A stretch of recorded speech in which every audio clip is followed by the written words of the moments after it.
남아메리카 교수가 경험한 한국의 신뢰사회. 오늘 소개해드릴 이야기는 참으로 특별합니다. 남아메리카의 한 사회학 교수가 한국에서 경험한 놀라운 일들을 통해 우리가 당연하게 여기는 일상 속 신뢰 문화가 얼마나 소중한 것인지 깨닫게 해주는 이야기입니다. 이 교수는 한국대학의 교환교수 프로그램을 통해 서울에 머물면서 본국에서는 상상할 수 없었던 한국만의 독특한 사회 현상들을 직접 목격하게 됩니다. 무인 편의점, 분실물의 귀환, 그리고 작은 도덕적 행동들이 만들어내는 거대한 사회적 신뢰 시스템을 발견한 그의 감동적인 경험담을 지금부터 들어보시겠습니다. 1. 주인공 소개. 안녕하십니까? 저는 남아메리카에서 온 사회학 교수입니다. 제가 한국에 오게 된 계기는 우연한 기회였습니다. 제가 근무하던 대학에서 한국의 명문대학과 교환교수 협정을 맺게 되었고, 저는 기꺼이 그 기회를 잡았습니다. 사실 한국에 대해서는 K-팝과 한국 드라마 정도만 알고 있었을 뿐, 이 나라가 어떤 사회인지는 전혀 모르고 있었습니다. 제가 살던 남아메리카는 아름다운 자연과 열정적인 사람들이 있는 곳이지만, 솔직히 말씀드리면 치안이 그리 좋지 않은 편입니다. 외출할 때는 항상 주의해야 하고, 값비싼 물건은 절대 밖에 두지 않는 것이 상식입니다. 심지어 집 안에서도 문단속을 철저히 해야 하는 것이 일상이었죠. 그런 환경에서 살던 제가 한국에 와서 경험한 것들은 정말로 충격 그 자체였습니다. 서울에 도착한 첫날부터 저는 이상한 느낌을 받았습니다. 공항에서 시내로 가는 길에 보이는 깨끗한 거리, 질서정연하게 움직이는 사람들, 그리고 무엇보다 밤늦은 시간에도 혼자 걸어다니는 여성들을 보며 이곳은 정말 안전한 곳이구나라는 생각이 들었습니다. 하지만 그때는 이것이 시작에 불과하다는 것을 알지 못했습니다. 앞으로 제가 경험하게 될 한국의 신뢰 문화는 제 인생관을 완전히 바꿔놓을 정도로 강력한 것이었으니까요. 대학에서 처음 만난 한국 동료 교수들은 제게 이런 말을 했습니다. 교수님, 한국에서는 물건을 잃어버려도 대부분 돌아옵니다. 걱정하지 마세요. 그때는 단순한 격려의 말로 들렸지만 나중에야 그것이 한국 사회의 본질을 정확히 표현한 말이었다는 것을 깨달았습니다. 제 연구 분야가 사회학이다 보니 각 사회의 문화적 특성에 관심이 많았는데 한국에서의 경험은 제게 살아있는 연구 자료가 되어 주었습니다. 2. 첫 번째 충격. 무인 편의점에서의 신뢰. 한국에 온 지 일주일쯤 되었을 때 저는 생전 처음 보는 광경을 목격했습니다. 바로 무인 편의점이었죠. 처음에는 제가 잘못 본 것인가 싶어 몇 번이나 확인했습니다. 정말로 직원이 없이 운영되는 편의점이 존재한다는 사실이 믿어지지 않았거든요. 제가 살던 곳에서는 상상조차 할 수 없는 일이었습니다. 심지어 일반 편의점도 도난 방지를 위해 모든 상품을 진열장 안에 넣어두고 직원이 일일이 꺼내주는 곳이 많았으니까요. 호기심에 이끌려 그 무인 편의점에 들어가 보았습니다. 문을 열고 들어가자마자 더욱 놀라운 것을 발견했습니다. 셀프 계산대 위에 누군가의 신용카드가 그냥 놓여 있는 것이었습니다. 제가 살던 곳이라면 그 카드는 이미 누군가가 가져갔거나 최소한 몇 시간 전에 사라졌을 것입니다. 하지만 여기서는 그 카드가 마치 주인을 기다리듯 그대로 놓여 있었습니다. 저는 그 순간 깊은 사색에 빠졌습니다. 사회가 사람을 이렇게 신뢰할 수 있게 만드는 힘은 도대체 어디서 오는 것일까? 이 질문이 머릿속을 떠나지 않았습니다. 나중에 알게 된 사실이지만 그 신용카드는 앞선 손님이 실수로 두고 간 것이었고 다음 손님이 주인이 찾을 수 있도록 눈에 잘 띄는 곳에 올려둔 것이었습니다. 이런 일이 자연스럽게 일어나는 사회라니 정말 믿기 어려웠습니다. 그날 밤 숙소로 돌아가는 길에 저는 계속 생각했습니다. 무인 편의점이 성립하려면 단순히 기술적 시스템만으로는 불가능합니다. 사람들이 기본적으로 정직하고 서로를 신뢰한다는 전제가 있어야 가능한 일이죠.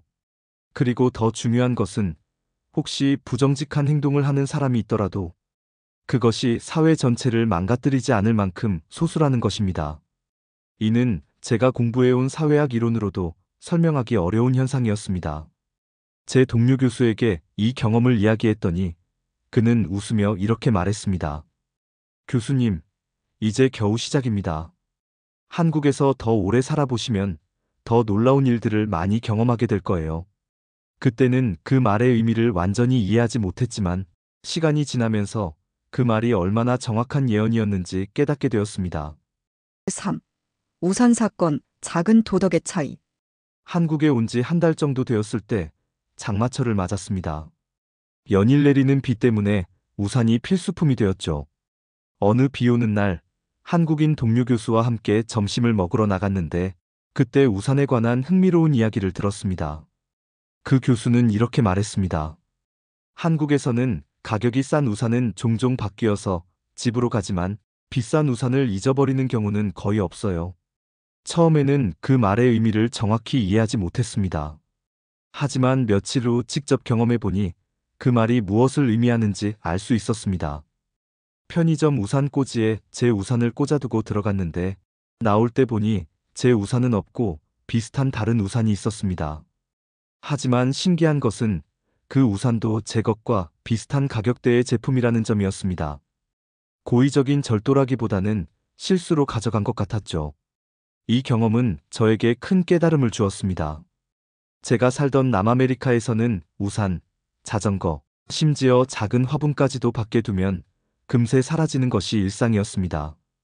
가게 앞에 자전거를 세워두고 잠깐 볼일을 보고 나오면 이미 사라진 후인 경우가 대부분이었죠.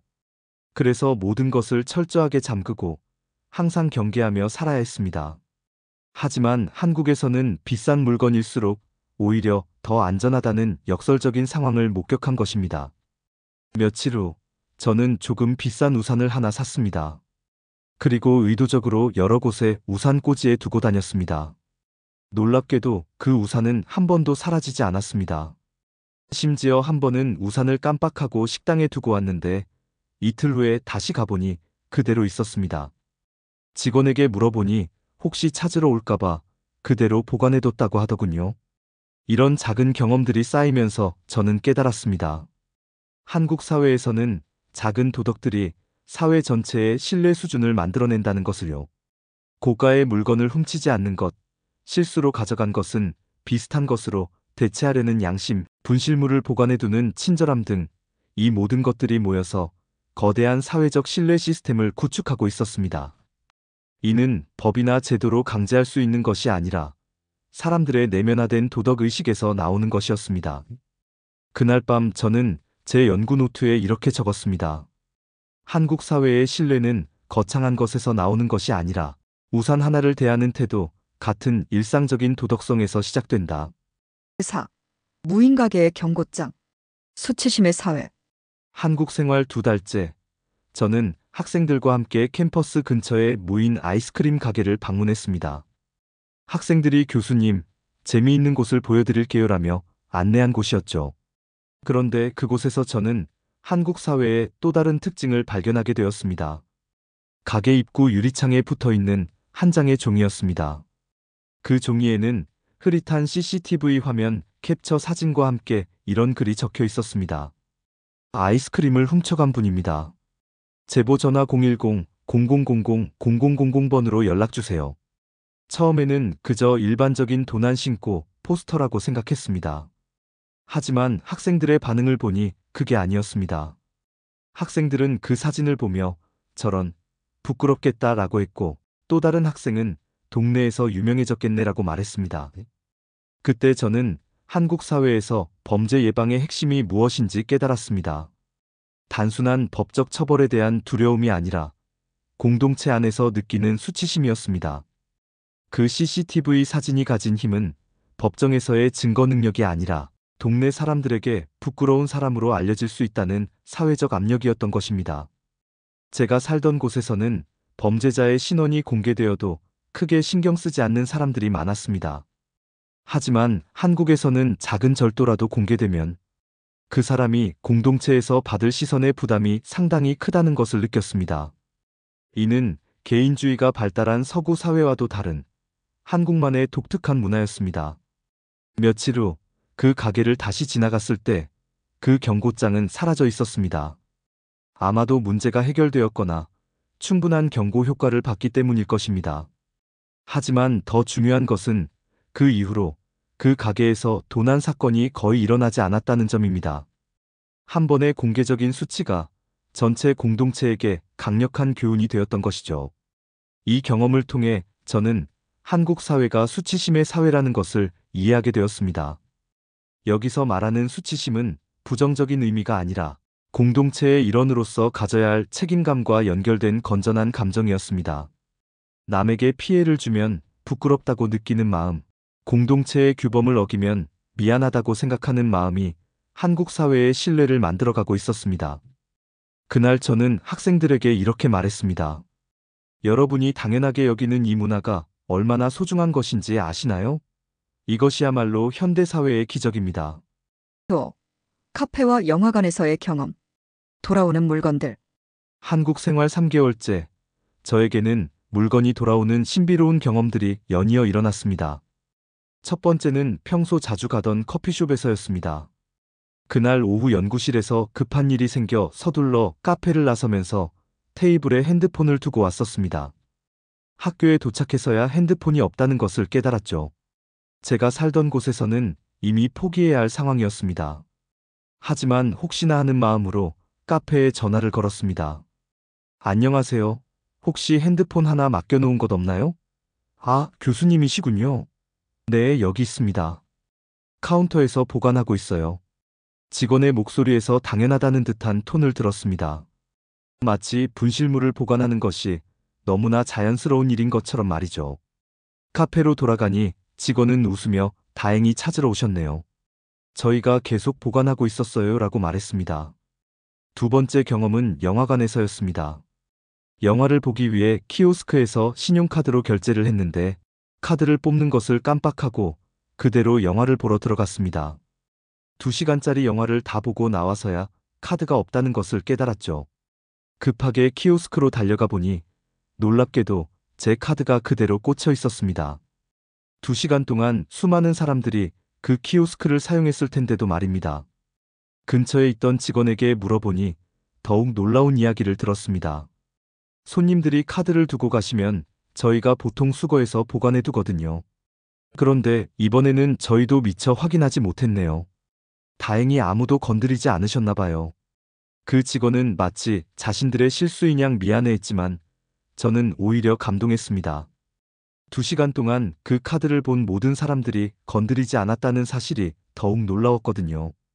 이런 경험들이 쌓이면서 저는 한국에서 잃어버린 것이 돌아온다는 것이 단순한 운이 아니라는 것을 깨달았습니다. 이는 개인의 양심, 상점 직원들의 친절함, 그리고 사회 전체의 신뢰 시스템이 만들어내는 결과였습니다. 분실물을 발견하면 주인에게 돌려주려 노력하는 문화, 그리고 그런 행동을 당연하게 여기는 사회 분위기가 있어야 가능한 일이었죠. 제 동료들에게 이런 경험들을 이야기했더니 그들은 그게 뭐 특별한 일인가요? 라고 반응했습니다. 그들에게는 너무나 당연한 일상이었던 것이죠. 하지만 세계 여러 나라를 다녀본 저에게는 이것이야말로 한국 사회의 가장 특별한 점이었습니다. 물건이 돌아온다는 것 자체가 그 사회의 신뢰 수준을 증명하는 가장 확실한 지표였으니까요. 6. CCTV와 보이지 않는 신. 한국에서의 4개월째, 저는 학생들과 흥미로운 토론을 했습니다. 주제는 한국은 왜 이렇게 안전한가였죠. 처음에 학생들은 CCTV가 많아서라고 답했습니다. 저도 처음에는 그렇게 생각했습니다. 한국 거리 곳곳에 설치된 수많은 CCTV들이 범죄를 억제하는 주요 요인일 것이라고 말이죠. 하지만 시간이 지나면서 이 설명만으로는 부족하다는 것을 깨달았습니다. 저는 학생들에게 이렇게 말했습니다. 런던이나 뉴욕 같은 대도시에도 CCTV는 한국만큼 많습니다. 하지만 한국과 같은 수준의 치안을 보여주지는 못하죠. 그렇다면 단순히 카메라의 존재만으로는 설명이 안 되는 겁니다. 그러자 한 학생이 이렇게 말했습니다. 그럼 사람들이 서로를 의식해서 그런 건가요? 그 학생의 말에서 저는 핵심을 찾았습니다. 한국 사회는 단순히 CCTV의 신이 지켜보는 사회가 아니라 사람들이 서로를 의식하고 배려하는 사회였던 것입니다. CCTV는 그저 도구일 뿐이고 진짜 힘은 사람들의 마음속에 있는 도덕적 감각에서 나오는 것이었죠. 며칠 후 저는 실제로 이를 확인해 볼 수 있는 경험을 했습니다. 어느 날 밤늦게 편의점에 갔는데 CCTV가 고장났다는 안내문이 붙어 있었습니다. 제가 살던 곳이라면 이런 상황에서는 도난 사고가 급증했을 것입니다. 하지만 그 편의점은 평소와 다름없이 정상적으로 운영되고 있었고 손님들도 평상시처럼 행동했습니다. 심지어 무인 결제 시스템도 그대로 작동하고 있었죠. 이때 저는 깨달았습니다. 한국 사람들에게는 CCTV가 있든 없든 누군가 보고 있든 없든 상관없이 올바른 행동을 하려는 내재적 동기가 있다는 것을요. 이는 외부의 감시나 처벌에 의존하는 타율적 도덕이 아니라 스스로 판단하고 행동하는 자율적 도덕이었습니다. 수치심을 기반으로 한 공동체 문화가 개인의 내면에까지 깊숙이 뿌리내린 결과였죠. 나중에 알게 된 사실이지만 한국의 많은 무인 매장들이 CCTV를 설치하긴 하지만 실제로는 24시간 모니터링을 하지 않는 경우가 많다고 합니다. 그럼에도 불구하고 도난 사고가 거의 일어나지 않는 이유는 사람들이 혹시 누군가 보고 있을지 모른다는 가능성보다는 남에게 피해를 주면 안 된다는 기본적인 양심에 따라 행동하기 때문이었습니다. 저는 이를 보이지 않는 신의 힘이라고 표현했습니다. 여기서 신은 종교적 의미가 아니라 사람들 마음속에 있는 도덕적 양심을 의미합니다. 이 보이지 않는 힘이야말로 한국 사회를 지켜주는 진정한 수호신이었던 것이죠. 7. 학생들과의 토론. 500원 동전의 의미. 한국에서의 5개월째, 저는 학생들과 매우 흥미로운 실험을 해보았습니다. 어느 날 수업 시간에 저는 학생들에게 이런 질문을 했습니다. 길에서 500원 동전을 주었다면 여러분은 어떻게 하시겠습니까? 단순해 보이는 질문이었지만 이를 통해 한국 사회의 도덕적 기준을 확인하고 싶었습니다. 놀랍게도 30명의 학생 중 25명이 그냥 놔두거나 주변에 잊어버린 사람을 찾겠다고 답했습니다. 나머지 5명도 기부함에 넣겠다고 답했죠. 단 한 명도 그냥 내 돈이 된다고 답한 학생이 없었습니다. 저는 그 순간 깊은 충격을 받았습니다. 제가 살던 남아메리카에서 같은 질문을 했다면 대부분의 학생들이 당연히 내가 가져야죠라고 답했을 것입니다. 심지어 많은 사람들이 누가 500원을 잊어버린 사람을 찾느냐고 웃었을 겁니다. 하지만 한국 학생들에게는 500원이라는 작은 금액도 남의 돈이라는 인식이 확고했습니다. 그 돈이 누군가에게는 중요할 수도 있잖아요. 그리고 작은 것부터 정직해야 큰 것도 정직할 수 있는 거 아닌가요? 그 순간 저는 한국 학생들의 사고방식이 얼마나 특별한지 깨달았습니다. 그들에게는 공동체의 돈이라는 개념이 자연스럽게 내재화되어 있었습니다.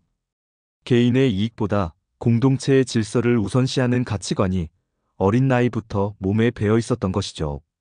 이는 단순한 교육의 결과가 아니라 사회 전체가 만들어낸 문화적 DNA였습니다. 저는 이 토론 후에 실제로 작은 실험을 해보았습니다. 캠퍼스 여러 곳에 의도적으로 500원 동전과 1000원 지폐를 떨어뜨려 놓고 어떤 일이 일어나는지 관찰해 보았습니다. 놀랍게도 대부분의 돈들이 며칠 내에 사라졌는데 나중에 확인해 보니 학생들이나 청소하는 직원들이 학교 분실물 센터에 맡겼다고 했습니다. 이런 작은 차이가 한국 사회의 범죄 억제력을 만든다는 것이 제 결론이었습니다. 500원도 함부로 가져가지 않는 사람들이 더 큰 범죄를 저지를 가능성은 현저히 낮아집니다. 작은 정직함이 큰 정직함으로 이어지고 개인의 양심이 사회 전체의 신뢰로 확산되는 선순환 구조가 만들어진 것이죠. 며칠 후 저는 같은 질문을 본국의 학생들에게 이메일로 보내보았습니다. 예상했던 대로 대부분이 당연히 내가 가져야죠 라고 답했습니다. 이 작은 차이가 두 사회의 근본적인 다름을 보여주는 상징적인 사례라고 생각했습니다. 한국에서는 작은 돈도 공동체의 자산으로 여기지만 제가 살던 곳에서는 발견자의 행운으로 여기는 문화적 차이 말입니다. 8. 귀국 후의 깨달음. 한국은 왜 특별한가? 1년간의 한국 생활을 마치고 남아메리카로 돌아온 후 저는 완전히 다른 사람이 되어 있었습니다. 한국에서의 경험들이 제 인생관과 사회에 대한 관점을 완전히 바꿔놓았기 때문입니다. 귀국 후 첫 번째 강의에서 저는 학생들에게 이렇게 말했습니다. 여러분, 저는 지난 1년 동안 현대 문명의 기적을 목격하고 왔습니다. 한국이라는 나라에서 말입니다. 학생들은 처음에는 그저 여행 경험담 정도로 들었지만 제가 구체적인 사례들을 이야기하기 시작하자 점점 놀라워했습니다. 무인 편의점, 되돌아오는 분실물, 500원도 주인을 찾는 학생들의 이야기를 듣고 그들은 정말 그런 사회가 존재하나요? 라고 반문했습니다. 저는 한국의 치안을 단순히 CCTV 덕분이라고 설명하지 않았습니다. 대신 이렇게 설명했습니다. 한국은 사람들의 내면에 남에게 피해를 주면 부끄럽다는 감각이 살아있는 사회였습니다. 이것이야말로 그 나라를 안전하게 만드는 진정한 힘이었습니다. CCTV나 경찰력 같은 외적 요소들은 보조적인 역할일 뿐, 진짜 핵심은 사람들 마음속의 도덕적 자제력이었다고 강조했습니다. 제가 특히 강조한 점은 한국 사회의 수치심 문화였습니다. 여기서 말하는 수치심은 건전한 사회적 책임감을 의미합니다. 공동체의 일원으로서 다른 사람들에게 피해를 주지 않으려는 마음, 사회의 규범을 지키는 것을 당연하게 여기는 태도가 한국 사회 전체에 깊이 뿌리내려 있었다는 것입니다. 본국으로 돌아온 후 제가 가장 아쉬워한 점은 한국에서 당연하게 여겨졌던 것들이 이곳에서는 불가능하다는 현실이었습니다. 밤늦게 혼자 걸어 다닐 수 있는 안전함, 물건을 잃어버려도 돌아올 것이라는 신뢰, 무인 매장에서도 안심하고 쇼핑할 수 있는 편리함 등이 얼마나 소중한 것인지 새삼 깨달았습니다. 저는 동료 교수들과 시민들을 대상으로 한 여러 차례의 강연에서 항상 이렇게 말합니다. 한국의 치안은 현대 문명의 기적입니다. 이는 기술이나 제도만으로 만들어진 것이 아니라 수천 년간 축적된 문화적 자산의 결과입니다. 그리고 이런 경험은 제 인생을 바꿨습니다. 사회가 어떻게 발전할 수 있는지에 대한 새로운 희망을 보여주었기 때문입니다. 마지막으로 저는 한국의 시청자 여러분, 특히 시니어 세대분들께 이 말씀을 드리고 싶습니다. 여러분이 살아온 사회는 세계적으로도 드문 신뢰 사회입니다. 여러분이 만들어온 이 문화적 자산을 자부심을 가지셔도 좋습니다. 그리고 이 소중한 가치들이 다음 세대에도 이어질 수 있도록 지켜주시기 바랍니다. 한국에서의 1년은 제게 단순한 교환교수 경험이 아니었습니다. 그것은 인간 사회가 어디까지 발전할 수 있는지를 보여준 살아있는 교육이었고, 신뢰와 배려로 만들어진 사회의 아름다움을 직접 체험한 생애 최고의 경험이었습니다. 저는 지금도 한국을 그리워하며 언젠가 다시 그 신뢰 사회를 경험하고 싶다는 꿈을 품고 있습니다. 끝까지 시청해주셔서 감사합니다. 영상을 보시며 떠오르는 경험이나 주변 이야기가 있으셨다면 댓글로 나눠주시기 바랍니다. 그 소중한 경험이 또 다른 누군가의 깊은 지혜와 용기가 될 수 있습니다. 그리고 이 영상이 유익하셨다면 구독과 알림 설정 바랍니다. 후속 영상도 바로 받아보실 수 있으며 영상을 만드는 데 큰 힘이 됩니다. 감사합니다.